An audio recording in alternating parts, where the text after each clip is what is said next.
இந்த புக்கு இன்னைக்கு ரிலீஸ் ஆயிருக்கு இங்கிலீஷும் தமிழ்லையும். இதில் சிஸ்டம் ரிஃபார்ம் என்ன, அதை தவிர நான் இப்போ சிம்பிளாக கொஞ்சம் 1-2 விஷயங்கள் எடுத்து சொன்னேன், அதையும் எலாபரேட் பண்ணி சொல்லியிருக்காங்க. கடைசி 2 செக்ஷன் ரொம்ப முக்கியம்.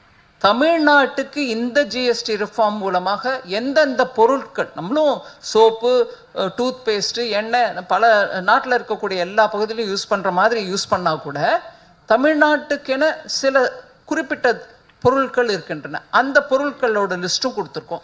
அதை தவிர இந்த லாஸ்ட் செக்ஷனில்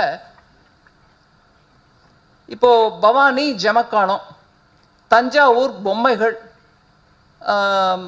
தென்னை நாரோட பண்ணக்கூடிய பொருட்கள், அப்படியாக ஒவ்வொரு ஐட்டமையும் கொடுத்து அது எந்த ரேட்டுக்கு குறைக்கப்பட்டிருக்குன்னு சொல்லி அது எந்த பகுதியில் இருக்கக்கூடிய தொழிலுக்கு அது உதவியாக இருக்குன்றதையும் எடுத்து சொல்லியிருக்காங்க.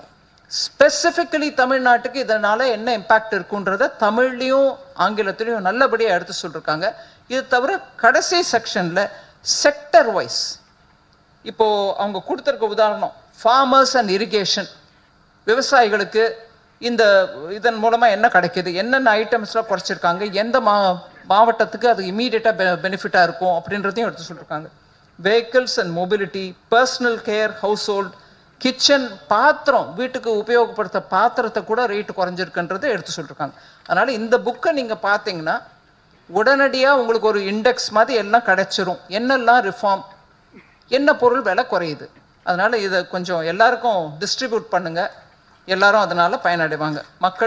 மக்கள் இந்த தொழில் வர்த்தகம் எல்லாருக்கும் சேர்த்து போட்டு இந்த ஜிஎஸ்டி மூலமாக நல்ல ஒரு தாக்கம் ஏற்படும்னு நான் நினைக்கிறேன்.